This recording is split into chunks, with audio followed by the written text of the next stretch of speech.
Egypt has criticized the United States for halting some aid to the army-backed government following the ongoing crackdown on the Muslim Brotherhood. The decision was made subject to progress on democracy and human rights issues, and the State Department says it will continue military support for counter-terrorism and security. Deliveries of tanks, fighter jets and helicopters will now be withheld, though projects like health and education will not be harmed. But the country's foreign ministry says Egypt will not surrender to American pressure. We stated that this decision to continue hold the delivery of some kinds of assistance to Egypt is incorrect, especially with regard to its content and the timing as well. As you know, Egypt is facing terrorist attacks. The last one was today in Al-Areesh in the morning. So we believe that it wasn't an appropriate decision, and it raised a serious questions with regard to the commitments of the United States to provide the security programs and assistance to Egypt.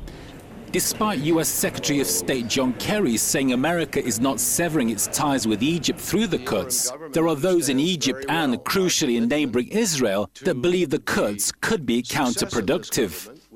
They now know that Egypt would be freer to manipulate its relationship with Israel, will not be as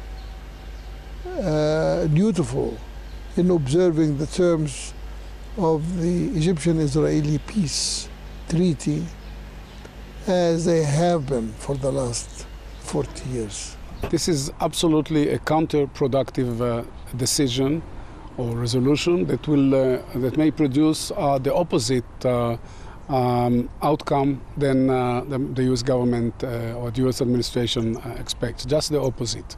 Currently, the military government in Egypt is fighting fiercely terror within the country and in the Sinai, and any military and political assistance is extremely important to support them in this battle, which is extremely important not only to Egypt and Israel, but to the entire Middle East.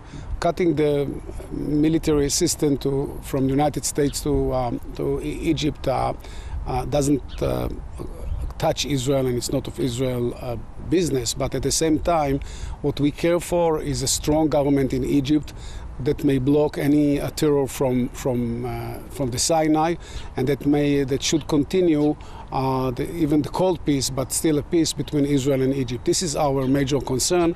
The final figure for US aid to Egypt is still to be confirmed. Crucially, Egypt has for many years been the second largest recipient of American foreign aid after Israel.